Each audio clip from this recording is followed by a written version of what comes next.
अरे यार, मेरी सिविल रिपोर्ट खराब क्यों होगी, और ये तो बिल्कुल ही लगभग लगभग माइनस में दिख रही है, मैंने ऐसे कोई लोन लिए भी नहीं है। और अब जब मेरे को होम लोन लेना है, घर के लिए लोन लेना है, उसके लिए बैंक कह रहा है कि आपका जो सिविल स्कोर है ना वो खराब है, और इतनी सारी इंक्वायरी की हुई है आपने, और ये इतने सारे जो लोन है ये तो मैंने कभी जिंदगी में लिए ही नहीं। ये समस्या सिर्फ आपकी नहीं है, ये बहुत सारे लोग हैं जिनकी सेम टू सेम समस्या है इंडिया के अंदर, कि सिविल खराब है या फिर डिफेक्टेड है, और इसी सिविल के बेस के ऊपर आपको जो बैंक है वो आपसे इंटरेस्ट भी ज्यादा चार्ज कर सकता है और करता भी है। कई बार ऐसा भी होता है कि आपने बैंक की पेमेंट तो टाइम से कर दी, लेकिन रिपोर्ट में वो लेट शो होता है। कोई बात नहीं, ये प्रॉब्लम इंडिया की बहुत कॉमन है। आज हम बात करेंगे इसी चीज के बारे में कि किस प्रकार से हम अपने सिविल को ठीक कर सकते हैं, देख सकते हैं, कोई इंक्वायरी अननेसेसरी की हुई उनको रिमूव कैसे कर सकते हैं। नमस्कार दोस्तों, मेरा नाम है सीए सचिंदर दीक्षित। मैं टैक्सेशन, अकाउंटिंग और इकोनॉमिक टॉपिक्स के ऊपर आपसे एक प्रैक्टिकल बातें करता हूं, ताकि फाइनेंस और लॉ संबंधित जितने भी जो पॉइंट्स हैं वो सारे आसानी से डिस्कस हो जाएं। आज हम डिस्कस करेंगे कि किस प्रकार से सिविल स्कोर को हम ठीक कर सकते हैं, क्यों खराब होता है, कौन कौन सी कंपनियां इसको ट्रैक करती है, और इसे सही करने की प्रैक्टिकल स्टेप्स क्या है। बहुत इजी है, बहुत इजी वे में हम इसको करेंगे। सिविल यानी कि credit information bureau India limited, ये आपके 3 डिजिट का स्कोर होता है, रेंज जिसकी 300 से 900 के बीच में रहती है। 700 प्लस का जो स्कोर होता है ना वो जनरली एक अच्छा माना जाता है, एम्फेसाइज उसी के ऊपर किया जाता है। ये स्कोर डिसाइड करता है कि आपको लोन इजीली मिलेगा या फिर आपका इंटरेस्ट रेट कम होगा या ज्यादा होगा, तो वो सारी बातें सिविल के ऊपर डिपेंड करती हैं। इंडिया में सिर्फ सिविल ही नहीं बल्कि 4 और रेगुलेटेड अथॉरिटी हैं, जैसे कि ट्रांस यूनियन सिविल पहली, इक्विफैक्स दूसरी, तीसरी एक्सपीरियन, और चौथी रहती है सिर्फ CRIF हाई मार्क। बैंक और एनबीएफसी अपने लोन अप्रूव करने से पहले इसी रिपोर्ट को चेक करते हैं। अब सवाल है कि ये जो स्कोर है ये खराब क्यों होता है। देखिए, सबसे कॉमन रीजन होता है कि लेट या फिर जो आपने ईएमआई है वो मिस कर दी हो। एक ईएमआई भी अगर 30 दिन से ज्यादा ओवरड्यू हो जाती है तो फिर रिपोर्टिंग उसकी करनी मैंडेटरी होती है। दूसरा रीजन है कि हाई क्रेडिट यूटिलाइजेशन, मतलब सर आपने जो लोन या funding, credit card, what ever कुछ भी है वो यहाँ गले तक भर रखा है। 80%, 90% या 100% तक आपने उस फंड्स को, उस लिमिट को यूटिलाइज कर रखा है, तो इस केस में भी आपकी जो सिविल स्कोर है वो आपके ऊपर एक नेगेटिव इंपैक्ट डालती है। तीसरा रीजन है कि बहुत ज्यादा इंक्वायरी करना, बार बार लोन अप्लाई करने से हार्ड इंक्वायरी बढ़ जाती है भाई, और स्पेशली ये जो बैंकों वाले होते हैं ना, उनसे फोन करके जो आपसे कहते हैं भाई लोन ले लो, लोन ले लो, लोन ले लो, उनसे आपको बच के रहना है, क्योंकि वो आपकी इंक्वायरीज को बार बार में रेज करते हैं, बार बार में सिविल स्कोर को जनरेट करते हैं, और इससे क्या होता है कि आपकी सिविल जो है वो कहीं ना कहीं पे आपकी डाउन होती है। चौथा पॉइंट है शॉर्ट क्रेडिट हिस्ट्री। इसका मतलब क्या है सर, जो नए बोरोवर होते हैं ना उनकी जो स्कोर होते हैं सिविल वो बाय डिफॉल्ट ही नेगेटिव होती है, मतलब कम ही होती है, लो ही होती है। हालांकि अभी आरबीआई ने बोला है कि किसी भी बंदे को आप मना नहीं कर सकते अगर उसकी सिविल स्कोर बिल्कुल नहीं है और या फिर लगभग 0 है। हाँ, डिफॉल्ट नहीं होना चाहिए उसका, ये जरूरी है। और पांचवा और आखिरी पॉइंट है कि रिपोर्टिंग एरर।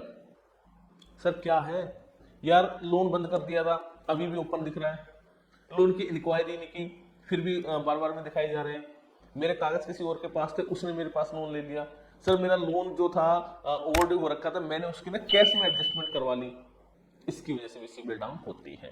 ये बहुत तगड़ा पॉइंट है, और मैक्सिमम इंडिया के जो लोग हैं ना वो इसी बात से परेशान है कि बेवजह ओवरड्यू इसके अंदर दिखाया जाता है। एक रियल एग्जांपल अगर हम ले तो सर एक सैलरीड एम्प्लॉई है, उसने क्रेडिट कार्ड का बिल 40 दिन से के बाद पे किया, अब उसकी वजह से उसकी जो रिपोर्ट है वो एक बेकार हो जाती है। तो ऐसे में कभी भी वो नेक्स्ट टाइम बैंक से लोन लेगा तो उसको रेट ऑफ इंटरेस्ट बढ़ के ही मिलेगा। सेम टू सेम वे में अगर एक एसएमई यानी कि छोटी कंपनी ने, किसी छोटा रोजगार करने वाले आदमी ने अगर वर्किंग कैपिटल का लोन लिया है और कैश फ्लो वो मैनेज नहीं कर पा रहा, इसकी वजह से उसका 3 महीने की ईएमआई डिले होगी, तो बैंक क्या करता है उसको ना डिफॉल्ट में घोषित कर देता है, एक तरीके का एनपीए बना देता है, प्राइमरी एनपीए बना देता है। और इससे क्या होता है, प्रोमोटर की जो पर्सनल गारंटी उसने दे रखी होती है, पर्सनल स्कोर भी गिर जाता है, यानी कि बिजनेस और पर्सनल दोनों के दोनों इंपैक्टेड हो जाते हैं। तो कैसे पता करें कि यार हमारा स्कोर खराब है, ठीक है? बहुत सिंपल स्टेप है यार, ठीक है, कोई बड़ी बात नहीं है। पहली बात, अपनी लेटेस्ट CIR यानी कि क्रेडिट इंफॉर्मेशन रिपोर्ट को डाउनलोड कीजिए। पेटीएम से भी हो सकता है, ऑनलाइन प्लेटफॉर्म से भी हो सकता है, इजीली हो सकता है अगर आपको एक कंप्यूटर चलाना आता है तो। और आप खुद में बैंक में जाके भी अपनी रिपोर्ट निकलवा सकते हैं, ठीक है। दूसरा होता है कि आपने रिपोर्ट निकलवा ली, उसके बाद अपने अकाउंट सेक्शन में जाइए कि कौन कौन से लोन ओवरड्यू चल रहे हैं। डीपीडी यानी कि डे पास्ट ड्यू, 30 दिन, 60 दिन, 90 प्लस के, इससे ज्यादा के तो नहीं है, ठीक है। अगर इसके साथ साथ आपको देखना पड़ेगा कि इंक्वायरी सेक्शन में आपने कितनी बार लोन अप्लाई किया हुआ है। कई बार ऐसा होता है कि आपने तो अप्लाई नहीं किया होता, ठीक है, लेकिन थर्ड पार्टी आपके डॉक्यूमेंट लेके अप्लाई कर देती है। और इसके साथ साथ क्रॉस में भी चेक करिए कि कोई गलत आउटस्टैंडिंग तो नहीं दिख रहा। अगर ऐसा है तो उसको टाइम से ठीक करवा लीजिए। अब बात करते हैं कि इंप्रूवमेंट कैसे हो। देखो, शॉर्ट टर्म में सबसे पहले ओवरड्यू क्लियर करो भाई, 200, 500, 700, 1000 जो भी अमाउंट आपका, उसको सबसे पहले क्लियर करो। ओवरड्यू है, आप क्रेडिट कार्ड वालों से, दूसरी कंपनी से लड़ाई मत करो, उसके ऊपर बेवजह आपका स्कोर डाउन हो जाएगा। छोटा मोटा अमाउंट किसी भी वजह से, मैं तो ये कहूँगा शायद गलत हो सकता है, ठीक है, एथिकली नहीं हो, लेकिन आप पे कर दो यार, ठीक है, कोई दिक्कत नहीं है। क्रेडिट कार्ड का जो बैलेंस है या डिपेंडेंसी है रिड्यूस कर दो। आईफोन 16, 17, 18 जो भी लॉन्च होगा क्रेडिट कार्ड से मतलब नकदम नकदी लो यार, ठीक है, तब तो शान भी है कुछ भी। क्रेडिट कार्ड से क्या आपने आईफोन ले लिया। और अगर कोई एरर है आपका तो अपना डिस्प्यूट रेज कीजिए, उस डिस्प्यूट को सोल्व करिए। मीडियम और लॉन्ग टर्म के अंदर जो भी अपनी जो पेमेंट है वो टाइम से करिए, ये ना बहुत बहुत ज्यादा जरूरी है। अपनी पेमेंट आप अपना जरूर से जरूर टाइम पे करो, नहीं तो लंबी रेंज के अंदर आपको दिक्कत हो सकती है।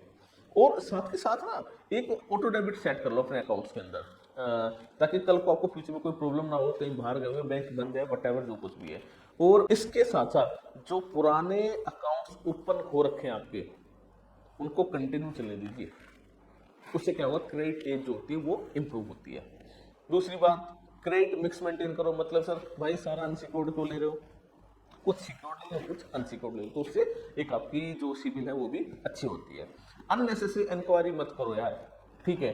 डिजिटल मीडियम बड़ा आसान है कि फोन के ऊपर ही अपना ओटीपी दो और अपना काम कर लो, थोड़ा सा बच के रहो।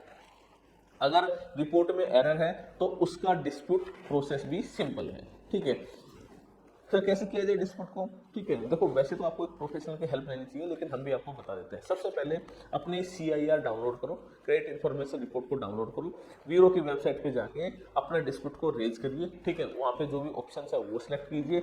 बैंक का क्लोजिंग लेटर और बैंक स्टेटमेंट वो अपने कंप्लीट अपलोड करिए उसके ऊपर।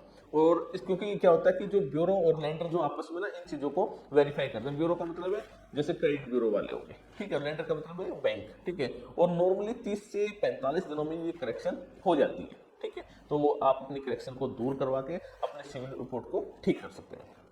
अब बात करते हैं हम कुछ एक्स्ट्रा टिप्स जो आपको सिविल में आपको हेल्प करेगी। देखिए, एक्स्ट्रा टिप जैसे हेल्थ चेकअप हम 6 महीने में करवाते हैं ना, वैसे ही आपको क्रेडिट स्कोर भी अपना चेक करवाते रहना चाहिए। क्रेडिट यूटिलाइजेशन जो होता है वो पेट्रोल टैंक की तरह होता है, ठीक है। जितना पेट्रोल के टैंक में पेट्रोल ज्यादा होगा उतना ही आपको फ्यूचर में बेनिफिट हो सकता है। अगर हमेशा रेड जोन में चलोगे तो भाई सिस्टम वार्निंग देगा ही देगा। और टाइमली EMI की जो पेमेंट है वो डेली एक्सरसाइज की तरह है, यानी कि जैसे आप डेली एक्सरसाइज करते हो ना, तो उसी तरह आपकी EMI की पेमेंट भी है। अगर आपने एक्सरसाइज मिस कर दी तो हेल्थ खराब हो जाएगी, अगर आपने EMI खराब कर दी तो आपकी वेल्थ भी खराब हो सकती है। अगर आपको लगता है कि बार बार लोन रिजेक्ट हो रहा है, ये स्कोर मैनेज करना टफ है, तो हम प्रोफेशनल की हेल्प से आप इसको ठीक कर सकते हैं। मैं और मेरी टीम आपकी जो रिपोर्ट है उसको रिव्यू करेंगे, डिस्प्यूट को हैंडल करेंगे और पर्सनलाइज इंप्रूवमेंट प्लान आपको देंगे, ठीक है। तो अब मैं आपको पूरी वीडियो का एक रिकैप दे देता हूँ, ठीक है, प्रॉपर, ताकि आपको सारी चीजें एक बार में समझ में आ जाए। सिविल का स्कोर 300 से 900 के बीच में होता है। 700 प्लस वाला स्कोर अच्छा माना जाता है। पेमेंट हिस्ट्री और यूटिलाइजेशन सबसे बड़े फैक्टर हैं। कॉमन रीजंस जैसे कि लेट EMI, हाई यूटिलाइजेशन और रिपोर्टिंग एरर्स, इसकी वजह से आपको दूर रहना है। और इन सबको इंप्रूव करने के लिए सबसे पहले अपना ओवरड्यू जो है वो क्लियर करो, टाइम से पेमेंट करो। ये जो EMI की जो भी आपके डिस्प्यूट्स हैं उन सबको टाइम से रिजोल्व करवाओ। अगर ये वीडियो यूजफुल लगी हो तो लाइक कीजिए, शेयर करिए और सब्सक्राइब जरूर करिए। कमेंट में बताइए कि आपने अपना सिविल स्कोर कब चेक किया था और आज आपका सिविल स्कोर कितना है। अगली वीडियो में मैं आपको दिखाऊंगा कि dispute letter step by step कैसे ड्राफ्ट कर सकते हैं और कैसे अपने डिस्प्यूट को दूर कर सकते हैं। तो धन्यवाद, मैं हूं CA सचिंदर दीक्षित, मिलते हैं अगली वीडियो में। Thank you.